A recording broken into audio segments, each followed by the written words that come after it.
Hey guys, Lancer here. Hope everyone's doing well. Let's review some more reserve list cards. This is going to be video number 5. Thanks for joining.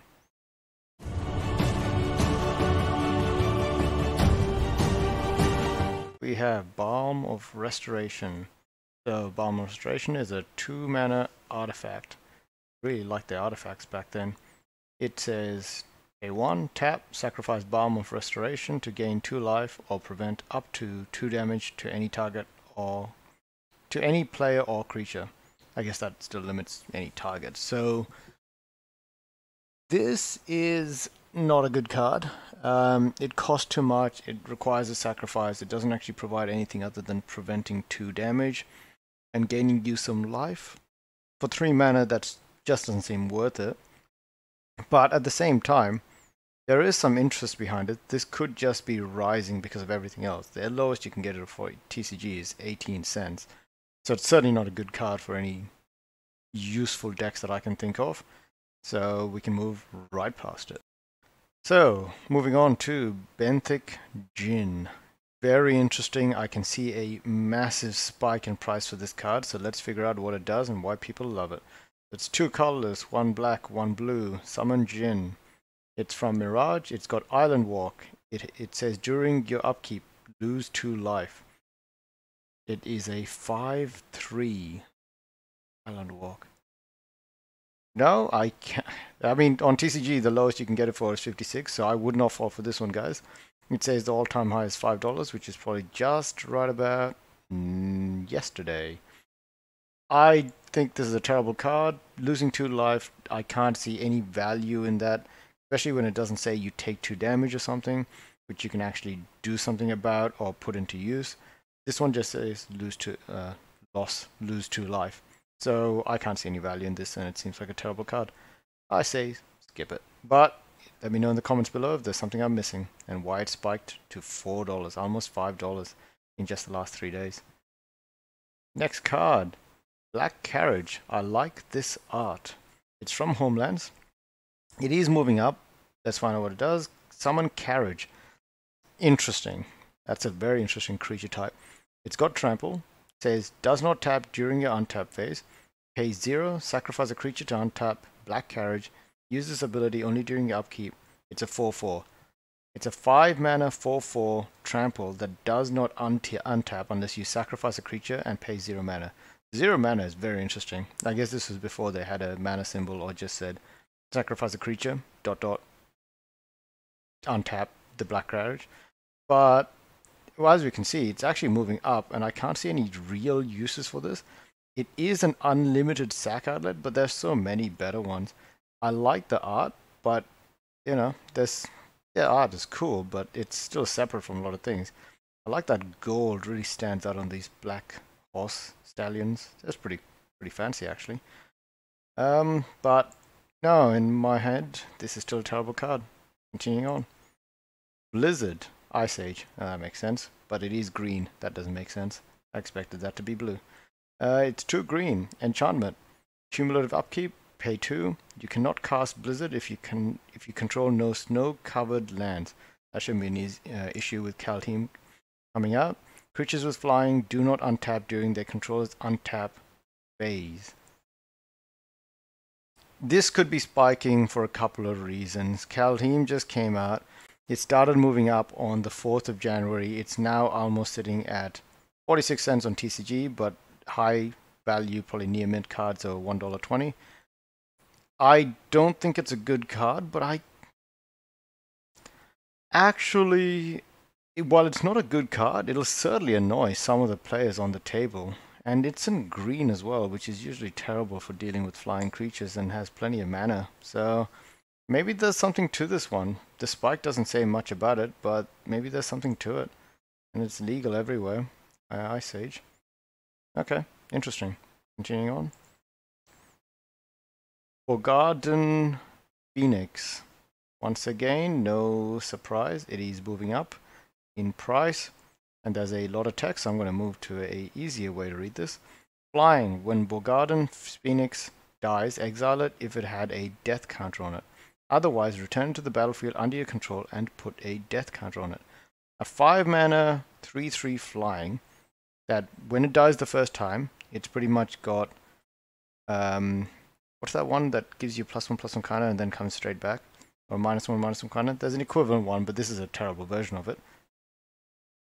5 mana with 3 of the reds, 3 symbols being all red, is very, very painful. I don't think this is a good card.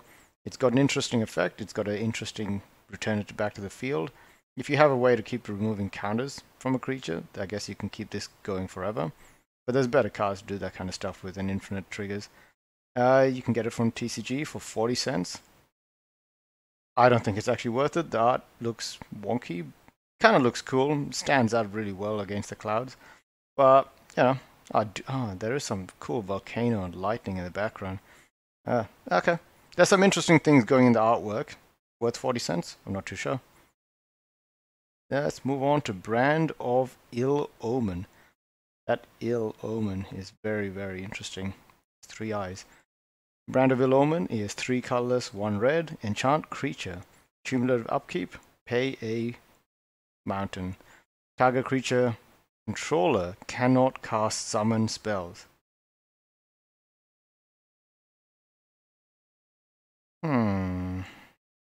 I'm pretty sure I had this thought before, but this is just going to annoy one person on the table.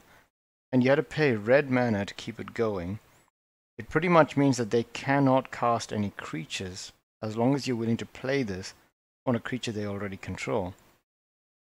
It seems like a very annoying card, maybe in a curse deck or an enchantment deck, but I don't know if there's any value just annoying one person on the table, unless you really want to make an enemy for the next couple of games as well. I know that Commander is meant to be, each game's to their own, but it never really is it?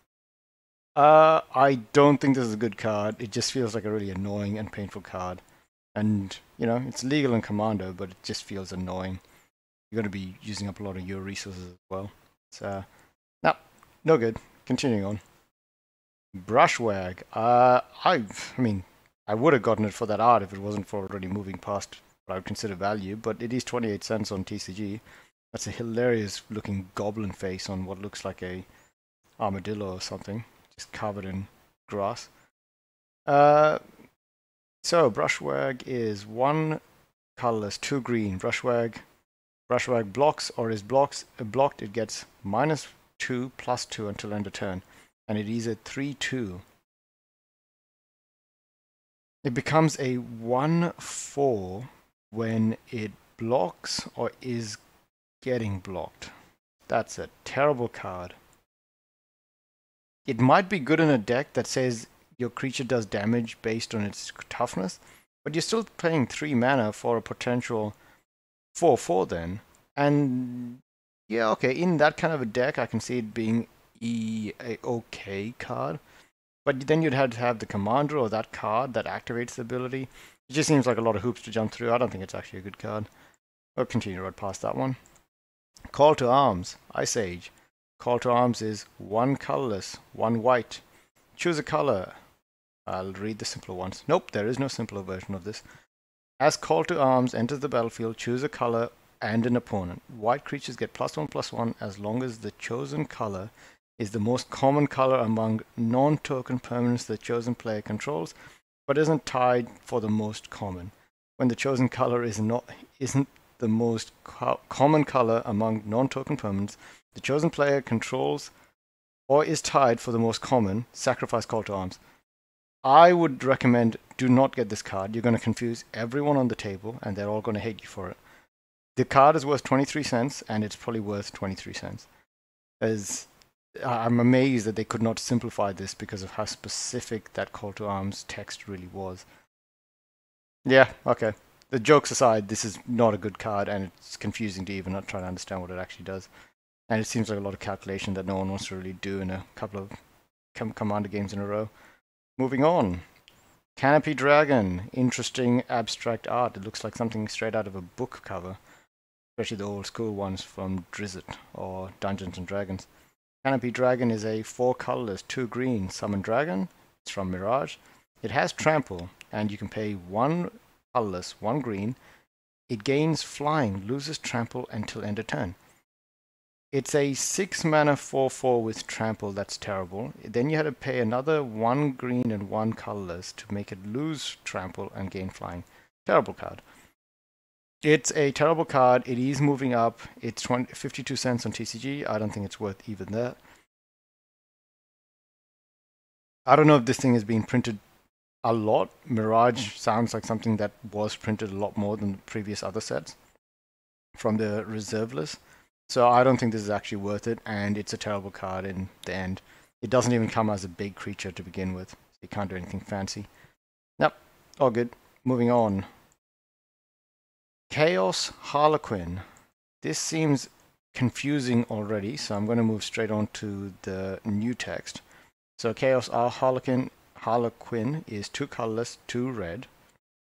It's a creature, human, 2/4. It says, pay red, remove the top card of your library from the game. If that card is a land, Chaos Harlequin gets -4, -0 until end of turn. Otherwise, Chaos Harlequin gets +2, -0, +2, +0 until end of turn. It's a 4 mana 4/4 or a 4 mana -2/4. I think it just becomes 0/4. Terrible card, interesting artwork. Interesting smiley faces. It actually looks like some kind of weird realistic art with a Batman mask on a weird clown. Creepy. But at the same time, this is a terrible card and I would not get into it. So I'll do a recap actually. Out of all the cards that I've gone through today, the only card that I can actually think of being even slightly useful is Blizzard and possibly Black Carriage for the artwork. Anyways, guys, thanks for watching. Please like and subscribe. As always, it really does help me and kind of provide a way for me to move forward in the channel and get traction. Thanks a lot again, and have a good one.